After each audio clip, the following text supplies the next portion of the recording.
Que é inclusive com quem a gente conversa agora ao vivo para também entender um pouco sobre esse impasse do projeto de lei orçamentária de 2026. Inclusive o governo Lula voltou a pedir adiamento da votação. Essa já é pelo menos o segundo pedido de votação, isso previsto já para acontecer ontem, né?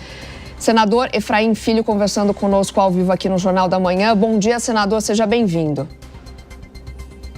Olá, saudação, bom dia a todos os nossos telespectadores, internautas, ouvintes, enfim, aqueles que por todas as plataformas nos acompanham na manhã de hoje. Saudar você, Soraya, o Roberto, e ficar à inteira disposição para que a gente possa conversar sobre os assuntos que interessam ao Brasil.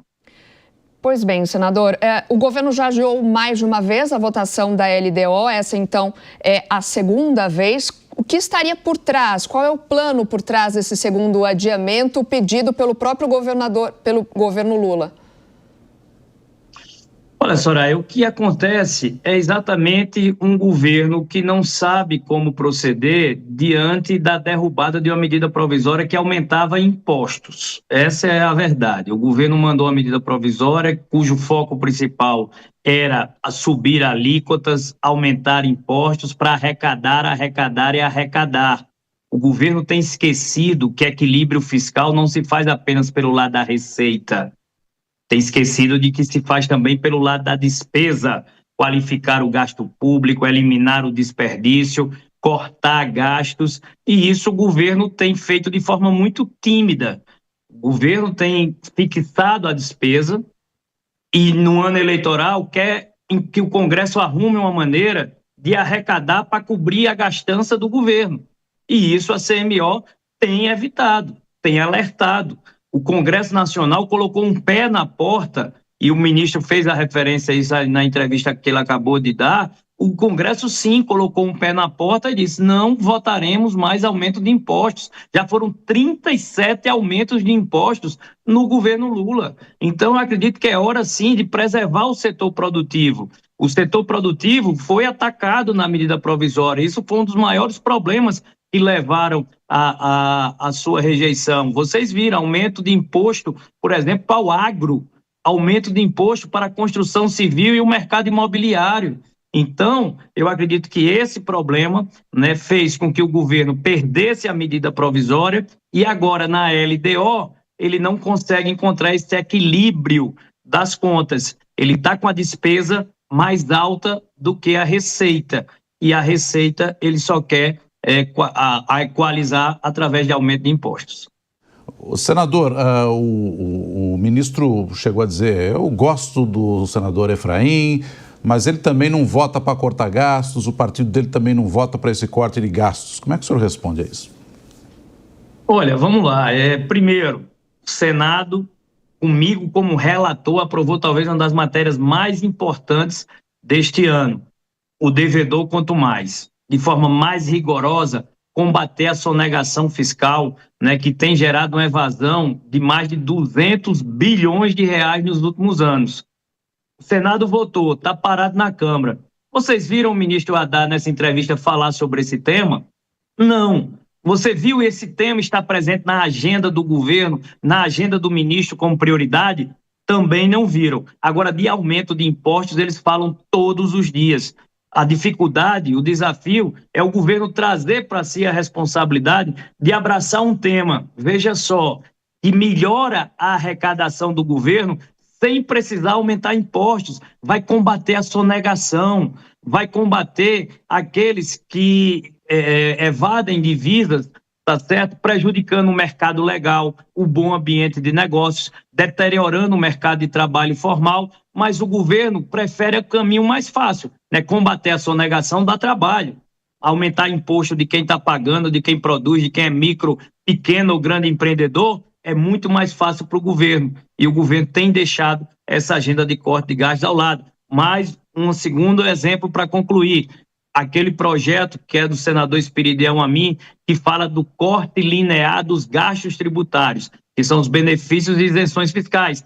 Está lá na Câmara dos Deputados, com um relator que é da base do governo, o deputado Aguinaldo Ribeiro, e o governo também tampouco se mobiliza, faz qualquer ação ou coloca na agenda do governo o corte de gastos. Aí é muito fácil para o ministro Haddad vir dar entrevista, dizer que o governo está fazendo a sua parte. Se está fazendo a sua parte, é de forma muito tímida, acanhada e quase omissa ao se falar de corte de gastos. Senadora, a nossa repórter Rani Veloso, direto de Brasília, também participa dessa entrevista e tem uma pergunta para o senhor. Rani, por favor. Obrigada, Soraya. Bom dia, presidente da Comissão Mista de Orçamento. Obrigada pela entrevista, senador Efraim. Bom, o ministro da Fazenda acabou de falar aqui para a gente, inicialmente, que a Casa Civil e a Fazenda estão reunidos hoje, os técnicos, para bater o martelo em relação à proposta alternativa, aquela medida provisória do IOF e também para tentar fechar a questão do orçamento. Inclusive, presidente, ele criticou que parte daquela medida provisória, a 1303, que foi derrubada pela Câmara dos Deputados, na verdade, 70%, é o que o ministro diz, tratava sobre temas incontroversos, ou seja, que poderiam ser votados exatamente para tentar buscar esse ajuste nas contas públicas. O senhor acredita que as propostas que serão apresentadas hoje, provavelmente pelo governo, elas vão, de fato, contemplar as contas e a meta fiscal? Olha, Rani, eu acompanhei aqui, enquanto estava no aguardo da entrada, a entrevista, inclusive com a sua participação. E primeiro agradecer as palavras do ministro que disse que gosta da gente. Gosta porque sabe que a gente faz um debate de alto nível. Foi assim, por exemplo, na discussão da reforma tributária. Então, nós temos sido sempre um alerta, né, presente para que o governo precise olhar pelo equilíbrio fiscal, também pelo lado da despesa. E veja só, fazem 15 dias que a medida provisória foi derrubada. Vocês acham que é normal, no final do ano, o governo demorar 15 dias para poder reagir, né, para lançar como corte de gastos aquilo que estava na medida provisória? Eles só começaram a falar isso depois da nossa cobrança.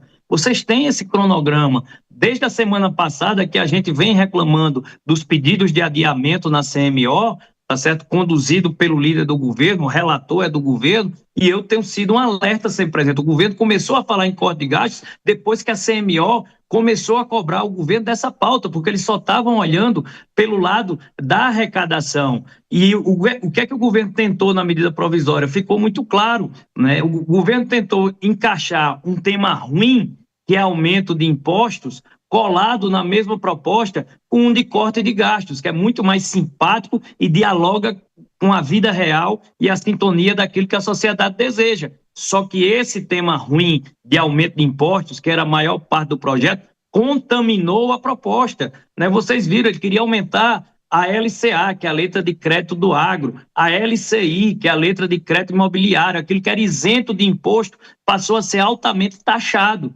Então, claro que a reação do Congresso, como eu disse, foi colocar o pé na porta. Chega de aumento de imposto para quem produz. Se ele enviar, espero que seja essa a adesão do governo, um projeto só de corte de gastos, não tenho dúvida de que a aprovação será bastante rápida e célere. Mas o governo precisa tratar isso como agenda do governo, precisa estar na pauta do ministro, precisa ele encaminhar os seus líderes do governo essa orientação. Mas o governo só está preocupado em manter a despesa. Ano que vem, ano de eleição. Bolsa Gás, pé de meia, projetos eleitoreiros que o governo aumentou, né, a sua despesa. E ele não quer cortar esse gasto. Ele quer aumentar a arrecadação, mesmo que seja inflada de forma artificial, para poder manter uma gastança. E governo que gasta errado gera desconfiança.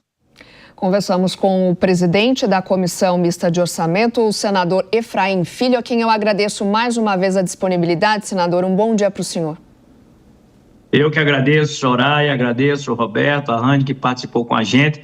Agora, às 9h30, tem reunião do Colégio de Líderes, tem pauta da CMO, já não é a LDO, mas continuaremos a votar temas que dizem respeito ao orçamento de 2026, que a cada adiamento corre o risco, com os prazos cada vez mais exíguos, de não ser votado e passar para análise em 2026, o que é uma notícia ruim para o governo, ruim para o Congresso e pior para o Brasil. Sim, e como já aconteceu em outros anos, né? Obrigada, senador, mais uma vez. Um abraço.